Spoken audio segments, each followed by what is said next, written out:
Hello friends, मैं धर्मेंद्र कुमार एक बार फिर आपके सामने आपके अपनी YouTube channel cool mind study में लेकर आया हूँ आपके लिए इंटरमीडिएट का मैथ्स। आप हमारे चैनल को लाइक और सब्सक्राइब करते रहें, इसलिए आपकी वीडियो बैक टू बैक आती रहें। ठीक है, तो देखते हैं। आज का लेसन है तीसरा और दूसरा वाला लेसन अपन कंप्लीट कर चुके हैं। तीसरा लेसन है जो आब्यू, इसको इंग्लिश में मैट्रिक्स कहते हैं। ठीक है, मैट्रिक्स के जो है सबसे पहले देख लेते हैं आब्यू को लिखते कैसे हैं। हमेशा आब्यू को इस बड़े वाले कोष्ठक में लिखेंगे। किस वाले में? इस बड़े वाले कोष्ठक में लिखा जाएगा। ठीक है, पहली बात तो यही ध्यान में रखना है कि आब्यू को हमेशा ऐसे बड़े वाले कोष्ठक में लिखेंगे। ठीक है, अब देख लेते हैं ध्यान से। इस तरीके से आब्यू में कुछ संख्याएं लिखी होंगी, इस तरीके से A11 या 12 या A13, इस तरीके से A21, A22, A23, A31, A32, A33। Clear है? तो ध्यान से देखिएगा, ऐसे में इस तरीके की जो इस तरीके में जो लिखी है इनको हम कहते हैं पंक्ति। क्या कहते हैं? पंक्ति। बिल्कुल ध्यान में रखना है। तो इसमें पंक्तियां हैं, ये सारी की सारी क्या है? ऐसे में पंक्तियां हैं। तो पंक्ति को देखिएगा, पंक्ति को हमेशा R से प्रेजेंट करते हैं। तो ये R1 हो गई, ये R2 हो गई, ये R3 हो गई। क्लियर है? ऐसे में इनको जो है हम स्तंभ कहते हैं। क्या कहते हैं? स्तंभ। क्या कहते हैं? स्तंभ। ठीक है, ऐसे में सारे के सारे स्तंभ काउंट किए जाएंगे। तो ये पहला स्तंभ हो जाएगा, ये दूसरा स्तंभ हो जाएगा, ये तीसरा स्तंभ। ठीक है, और स्तंभ को हम C से प्रेजेंट करते हैं। क्लियर है इतनी बात? अच्छा, एक बात और आती है जो एक नंबर में हर बार और बहुत बार पूछी जाती है। वो पूछता है इस आब्यू की क्रम या कोटि बताइए। क्रम या कोटि क्या है इसकी? ठीक है, क्रम या कोटि क्या है? ठीक है, तो क्रम या कोटि निकालने के लिए सबसे पहले हम पंक्तियों की संख्या लिखते हैं। काहे की? पंक्तियों की संख्या। ठीक है, पंक्ति कितनी है तो इस तरीके से गुणा का निशान लगा देते हैं और फिर लिख देते हैं स्तंभों की संख्या। काहे की? स्तंभों की संख्या लिख देते हैं। तो ये क्या आ जाता है अपने पास निकल के? क्रम या कोटि निकल के आ जाता है। ठीक है ना? अच्छा, अब इसमें देख लेते हैं, इसको हम पढ़ेंगे क्या? इसका मान क्या है? ये पहली तो पंक्ति में खड़ा हुआ है और पहले स्तंभ में लिखा है। तो इसका मतलब है इसमें कितनी पंक्तियां हैं? 3 तो पंक्तियां और 3 स्तंभ है। यानी कि इसकी आगे क्रम या कोटि पूछी जाती तो 3 गुणे क्या लिखते? 3। इसका गुणा करके नहीं लिखना है, केवल हमें ऐसे ही लिख देना है। तो ये क्या हो गया अपने पास? क्रम या कोटि हो गया। यानी कि ये 3 पंक्तियां हैं इसमें और 3 क्या है? स्तंभ है। तो देखिएगा इसका स्थान क्या है? तो ये पहले जो लिखा है इसका मतलब है ये पंक्ति का मान है और ये बाद में लिखा है इसका मतलब है ये स्तंभ है। इस क्रम के हिसाब से समझना है। तो देखिएगा ये पंक्ति है, ये स्तंभ, इसका मतलब हो गया ये पहली पंक्ति में खड़ा है और पहले स्तंभ में खड़ा है। ठीक है, अगर इस पर ध्यान देखा जाए तो ये देखिएगा, ये 1 का मतलब क्या है? ये पहली तो पंक्ति में खड़ा है लेकिन स्तंभ कौन से में आ गया? दूसरे में। अगर इस पे ध्यान दिया जाए तो ये पहली तो पंक्ति में खड़ा है लेकिन कौन से में आ गया? तीसरे स्तंभ में आ गया। अगर इसको ध्यान से देखा जाए तो देखिएगा 2 पहले आ गया, इसका मतलब है दूसरी पंक्ति में खड़ा है और 1 लिखा है तो पहले स्तंभ में, और दूसरी पंक्ति में है और दूसरे स्तंभ में। देखिएगा दूसरी पंक्ति और तीसरा स्तंभ। इसी प्रकार ये तीसरी पंक्ति पहला स्तंभ, तीसरी पंक्ति दूसरा स्तंभ, तीसरी पंक्ति तीसरा स्तंभ। इसका मतलब ये हुआ लिखने का। ठीक है, ये हो गया आब्यू। इसके बाद अपन थोड़ा सा देख लेते हैं आब्यू के प्रकार। क्या है के? आब्यू के प्रकार। ठीक है, आब्यू कई प्रकार के 13-14 प्रकार के होते हैं। कितने? 14 तक होते हैं, 13-14 प्रकार के। तो देख लेते हैं, कुछ प्रकार हमने लिख रखे हैं, इन प्रकारों को देखते हैं फिर और देखते हैं। तो देखते हैं आब्यू को देखते हैं। सबसे पहले इस आब्यू में लिखा है क्षैतिज आब्यू। क्या लिखा है? क्षैतिज आब्यू। तो क्षैतिज आब्यू में क्या लिखेंगे? तो उनकी परिभाषाएं या उनको याद रखना, दिमाग में बिल्कुल सेटअप रखना बिल्कुल बहुत ही जरूरी है। ठीक है, तो क्षैतिज आब्यू को अपन क्या कहेंगे? तो वह आब्यू जिसमें पंक्तियों की संख्या स्तंभों की संख्या से क्या होती है? कम होती है। ठीक है, फिर से एक बार ध्यान दीजिएगा, क्षैतिज आब्यू किसे कहेंगे? वह आब्यू जिसमें पंक्तियों की संख्या स्तंभ की संख्या से क्या होती है? कम होती है। जैसे एग्जाम्पल में देख लेते हैं, जैसे हमने लिखा 2 3 4 6 3 5, ठीक है। अब ध्यान से देखिएगा इसमें पंक्तियां कितनी है, 1 और ये 2, कितनी पंक्तियां हैं 2, लेकिन स्तंभ कितने हैं, 1 और 2, और ये कितने हो गए 3। तो देखिएगा पंक्तियों की संख्या कम है और स्तंभों की संख्या क्या है, ज्यादा है। तो इसका नाम क्या हो जाएगा, इसका नाम हो गया क्षैतिज आव्यूह, यानी कि वह आव्यूह जिसमें पंक्तियों की संख्या स्तंभों की संख्या से क्या होती है, कम होती है, उसे क्षैतिज आव्यूह कहते हैं। क्लियर है, ठीक है। अपने दूसरे आव्यूह पर आ जाते हैं, इसका नाम है ऊर्ध्वाधर आव्यूह। तो ऊर्ध्वाधर आव्यूह क्या कहलाता है, वह आव्यूह जिसमें पंक्तियों की संख्या स्तंभ की संख्या से क्या होती है, अधिक होती है। क्या होती है, फिर से एक बार देख लेते हैं। ऊर्ध्वाधर आव्यूह वह आव्यूह जिसमें पंक्तियों की संख्या स्तंभ की संख्या से क्या होती है, अधिक होती है, क्या कहलाता है, ऊर्ध्वाधर आव्यूह। तो जैसे देख लेते हैं, हमने इस तरीके से कोई आव्यूह लिखा, तो आव्यूह में लिखा 1 2 3 4 5 6 7 8 9 6 5 3 2 3 4। क्लियर है, इतनी बात इतने लिख लिया। अब ध्यान से देखिएगा इसमें पंक्तियां कितनी हुई, 1 2 और ये 3 और ये 4, ये 5 पंक्तियां हुई। और स्तंभ कितने हुए, 1 2 और ये 3। तो देखिएगा पंक्तियों की संख्या ज्यादा है और स्तंभों की संख्या क्या है, कम, तभी तो ये क्या हो गया, ऊर्ध्वाधर आव्यूह।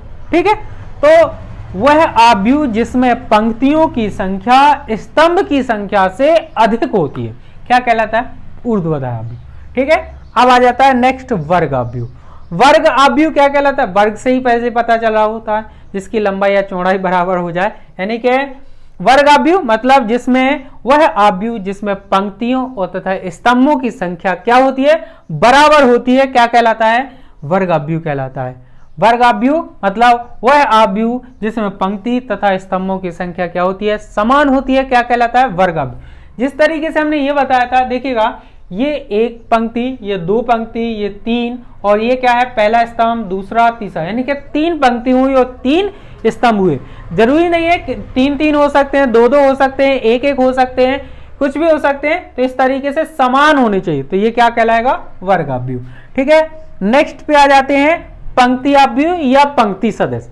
तो पंक्ति आव्यूह या पंक्ति सदस्य क्या कहलाता है, वह आव्यूह जिसमें केवल एक पंक्ति होती है। कितनी, केवल एक पंक्ति, स्तंभ चाहे कितनी भी हो जाए। ठीक है, केवल पंक्ति कितनी होनी चाहिए, एक। इस तरीके से हो सकता है 1 2 3 4, इस तरीके से ये क्या है, पंक्ति आव्यूह है। ये क्या है, पंक्ति, क्योंकि इसमें पंक्ति क्या है, केवल एक है। स्तंभ चाहे जितने हो जाए उससे हमें कोई मतलब, इसका मतलब क्या है, पंक्ति आव्यूह। स्तंभ आव्यूह वह आव्यूह जिसमें केवल एक स्तंभ हो, केवल जिसमें क्या हो, एक स्तंभ हो, वह क्या कहलाता है, स्तंभ आव्यूह। उसमें पंक्ति चाहे कितनी भी हो सकती है, जैसे 1 2 3 4 इस तरीके से लिख दिया।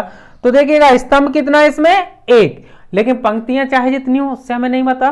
तो स्तंभ जितने भी हो, एक स्तंभ हो तो क्या कहलाएगा, स्तंभ आव्यूह या स्तंभ सदस्य कहलाता है। नेक्स्ट आ जाता है शून्य या रिक्त आव्यूह। वैसे ही पता चला शून्य या रिक्त मतलब खाली, तो मतलब इसका मतलब है वह आव्यूह जिसमें प्रत्येक तत्व या प्रत्येक अवयव जो है क्या हो, शून्य हो, तो क्या कहलाता है, रिक्त आव्यूह या जो है शून्य आव्यूह। तो देखिएगा इस तरीके से हो सकता है। तो ये क्या है, सारे के सारे पद क्या है, शून्य है, तो ये क्या कहलाएगा, शून्य या रिक्त आव्यूह कहलाएगा। अब नेक्स्ट आ जाता है इकाई या तत्समक आव्यूह। ये इंपॉर्टेंट है थोड़ा सा, कभी कभी थ्योरिकल पूछ लिया जाता है, इकाई या जो है तत्समक आव्यूह। तो वह आव्यूह जिसमें वह वर्ग आव्यूह, वर्ग होना चाहिए, ठीक है, वह वर्ग आव्यूह जिसमें विकर्णबद्ध, विकर्ण मतलब तिरछा मान, सबका मान 1-1 हो और बाकी सभी अवयव क्या हो, शून्य हो, तो उसे हम क्या कह सकते हैं, इकाई तत्समक आव्यूह कह सकते हैं। देखिएगा यहां पर देख लीजिएगा, इस तरीके से यदि हम लिखें 1 0 0 0 1 0 0 0 1, ये क्या कहलाएगा, इकाई तत्समक आव्यूह, यानी कि इकाई या तत्समक आव्यूह कहलाएगा। देखिएगा ये क्या है, अपना विकर्ण है, ये क्या है, अपना विकर्ण है। देखिएगा विकर्णबद्ध वह वर्ग आव्यूह जिसमें विकर्ण का मान 1 तथा बाकी सभी अवयव क्या हो, 0 हो, तो क्या कहलाता है, इकाई तत्समक अवयव कहलाता है। ठीक है, यदि इसमें से कुछ नोट करना चाहते हो तो स्क्रीनशॉट ले लीजिएगा। बाकी नेक्स्ट चीजों की ओर चलते हैं। ठीक है, आगे देख लेते हैं। सबसे पहले बात जान लेते हैं मुख्य विकर्ण की। ठीक है, फिर बाकी इनके बारे में जानते हैं। मुख्य विकर्ण क्या कहलाता है? तो मुख्य विकर्ण क्या कहलाता है? किसी वर्ग अवयव के बाईं ओर के ऊपरी सिरे से दाईं ओर के निचले सिरे तक के विकर्ण के मान को हम क्या कहते हैं, मुख्य विकर्ण। जरा ध्यान दे लेते हैं। जैसे हमने लिखा ABCDEFGHI, तो ध्यान से देखिएगा, यहां से देखिएगा बाईं ओर है, ये अपना बाईं ओर के ऊपरी मान, ये ऊपरी मान है, से लेकर के दाईं ओर के निचले मान के विकर्ण का जो मान होता है उसी को हम क्या कहते हैं, मुख्य विकर्ण कहते हैं। क्लियर है? इतनी बात समझ गए होंगे। मुख्य विकर्ण किसे कहते हैं? बाईं ओर के ऊपरी मान से लेकर के दाईं ओर के निचले मान तक के विकर्ण को हम क्या कहते हैं, मुख्य विकर्ण कहते हैं। ठीक है, अब आ जाता है अपने पास विकर्ण अवयव। क्या आ जाता है? विकर्ण अवयव। तो विकर्ण अवयव क्या कहलाता है? वह वर्ग अवयव जिसमें मुख्य विकर्ण के मान को छोड़ करके बाकी जो बचे हुए मान है वो क्या हो, 0 हो, क्या कहलाता है, विकर्ण अवयव कहलाता है। तो देखिएगा, जिस तरीके से यदि हम लिख दें, यानी कि यहाँ पे k लिख दें 0 0 0, यहाँ k लिख दें, यहाँ 0 यहाँ 0 यहाँ 0 यहाँ k लिख दें, तो इस वाले मान को छोड़ करके, ये मुख्य विकर्ण है, इस वाले मान को छोड़ करके बाकी सब मान क्या है, 0 है, तो इसे हम क्या कह सकते हैं, विकर्ण अवयव कह सकते हैं। ठीक है, अब आ जाता है अदिश अवयव। क्या आता है? अदिश अवयव। ठीक है, अदिश अवयव में क्या होता है कि वह जो है मुख्य विकर्ण अवयव जिसमें जो है विकर्ण के जो मान जो है वो कुछ भी हो सकता है। यहाँ पर कुछ भी हो सकता है। यहाँ पर देखिएगा, जैसे k की जगह पर 4 4 4 हो सकता था, बाकी 0 0 हो सकते थे। ठीक है, और यहाँ पर कुछ भी हो सकता है यानी कि विकर्ण में, तो उसे हम क्या कहेंगे, अदिश अवयव। अब आ जाता है उप अवयव। ठीक है, उप अवयव थोड़ा सा इंपॉर्टेंट भी है।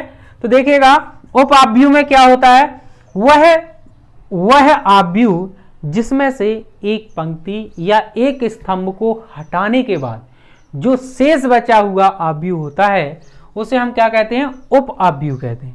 ठीक है, एक बार फिर से समझ लेते हैं। वह अवयव जिसमें से एक पंक्ति और एक स्तंभ को हटा दिया जाए तो शेष बचे हुए अवयव को हम क्या कहते हैं, उप अवयव कहते हैं। जरा चेक कर लेते हैं, एक बार देख लेते हैं। जिस तरीके से लिखा है 1 2 3 4 5 6 7 8 9, ये लिखा हुआ है, एक अवयव है। अब देखिएगा ध्यान से, हमने इसमें से एक क्या निकाल दी, पंक्ति, ये क्या हुई, स्तंभ हुआ, एक ये क्या हुई, पंक्ति हुई। एक कोई भी, जरूरी नहीं है कि यही वाले निकालें, कोई भी निकाल सकते हैं, एक पंक्ति एक स्तंभ। यदि किसी भी अवयव में से एक पंक्ति या एक स्तंभ हटा दिया जाए तो शेष बचा हुआ अवयव क्या कहलाता है, जो शेष बच गई जो संख्या, इसे उप अवयव कहते हैं। क्या कहते हैं, उप अवयव कहते हैं। ठीक है, इसमें इतने ही अवयव हैं और एक दो और हैं, उनको आगे बताएंगे। तो सबसे पहले एक्सरसाइज पे चलते हैं, एक आध दो क्वेश्चनों पे प्रैक्टिस करते हैं, बाकी फिर नेक्स्ट वीडियो में देखेंगे। ठीक है, देखते हैं क्वेश्चन की ओर अपने। अवयव पहला क्वेश्चन है, अवयव में लिखा है ये, इसमें पहला सवाल लिखा रखा है उसने कि जो है कितनी पंक्तियां हैं। तो देखिएगा, गिनिएगा पंक्ति कितनी हो रही, एक पंक्ति, दो पंक्ति और ये 3 पंक्ति। तो पंक्तियों की संख्या कितनी हो गई, तो आंसर हो गया अपने पास पंक्तियां कितनी है, 3। तो आंसर पहला सवाल का पहला पॉइंट लग गया। ठीक है, दूसरा सवाल क्या लिखा है, देखिएगा कितने स्तंभ है, तो स्तंभ गिन लीजिएगा, 1 2 3 और 4। तो स्तंभ कितने हैं, स्तंभ कितने हो गए, 4।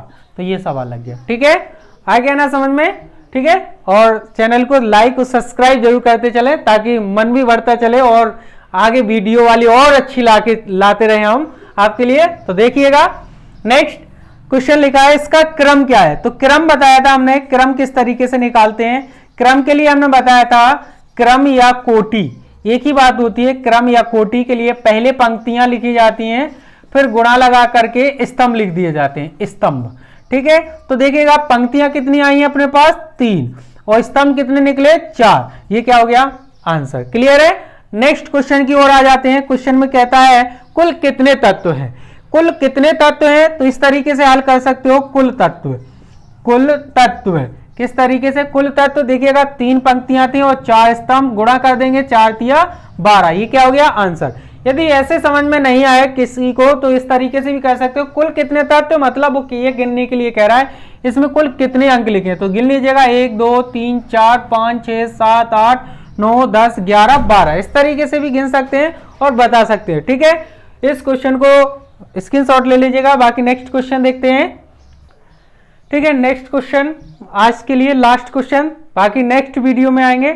और लाइक और सब्सक्राइब करना ना भूलिएगा, ठीक है, ताकि और अच्छे से अच्छी क्लास आपके सामने पेश की जाए और बढ़िया से बढ़िया पढ़ाया जा सके। ठीक है ना, देखते हैं क्वेश्चन नंबर दूसरा लिखा है अभी ए बराबर ये संख्या लिखी के लिए मान ज्ञात करना, मतलब ये सवालों के आंसर हमें देने हैं। तो सबसे पहला वाला सवाल हल कर लेते हैं अपन।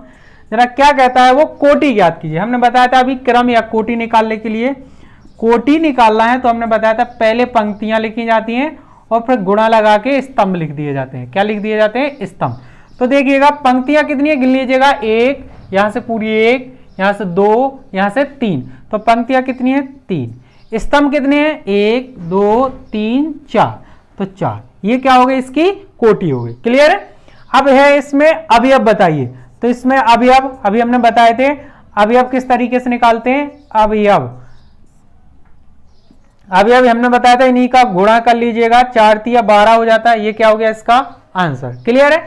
अब नेक्स्ट क्वेश्चन में क्या कहता है, अवयव A13 A21 A33 A24 A23 इनके भी मान ज्ञात करना है। तो सिंपल से है, ज्यादा कठिन नहीं है, इनको हल करके देख लेते हैं।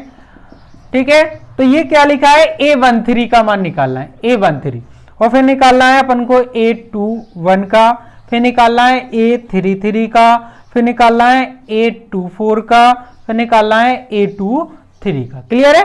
तो देखिएगा हमने सबसे पहले बताया था जब भी हम कोई भी जो है कोटि या क्रम लिखते हैं तो पहले पंक्ति होती है और बाद में स्तंभ, और हम बता चुके हैं। तो ये पहले क्या होगी पंक्ति और ये बाद में क्या होगी स्तंभ। इसका मतलब है पहली पंक्ति के तीसरे स्तंभ वाले मान को उठा के देना है। तो देखिएगा पहली पंक्ति तो ये रही, अब स्तंभ और तीसरा गिन लीजिएगा, तो 1 स्तंभ 2 स्तंभ और ये तीसरा स्तंभ, मतलब इस वाले मान को कह रहा है वो, ध्यान दीजिएगा।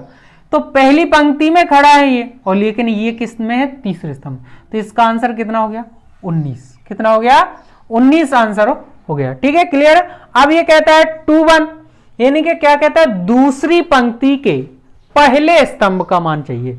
तो दूसरी पंक्ति ये हुई और पहला स्तंभ ये हुआ, इसका मतलब ये वाले मान की बात कर रहा है। तो इसका मतलब यहां पर कितना मान हो गया 35। क्लियर है। अब इसमें देखिएगा इसमें क्या कह रहा है तीसरी पंक्ति और तीसरे स्तंभ का मान चाहिए। तो तीसरी पंक्ति कौन सी है, ये तीसरी पंक्ति है, और तीसरा स्तंभ कौन सा हुआ ये वाला, तो इसका मतलब ये वाला मान उठाना है। तो इसका मान कितना हो गया -5। क्लियर है। अब देखिएगा क्या कह रहा है दूसरी पंक्ति और चौथा स्तंभ। तो दूसरी पंक्ति कौन सी हुई ये वाली, तो दूसरी पंक्ति तो ये हुई और चौथा स्तंभ 1 2 3 4, इसका मतलब वो ये वाला कह रहा है। ठीक है, तो दूसरी पंक्ति में और चौथे स्तंभ, इसका मान कितना हो गया 12 हो गया। क्लियर है इतनी बात। लास्ट कह रहा है दूसरी पंक्ति के तीसरे स्तंभ का मान। तो दूसरी पंक्ति तो ये हुई और तीसरा स्तंभ ये हुआ, मतलब वो इस वाले मान की बात कर रहा है, यानी कि इसका आंसर कितना हो गया 5/2। ये क्या हो गया आंसर। ये इसका स्क्रीनशॉट ले लीजिएगा और लाइक और सब्सक्राइब करना ना भूलिएगा। और बाकी नेक्स्ट वीडियो में मिलते हैं, तब तक के लिए बाय।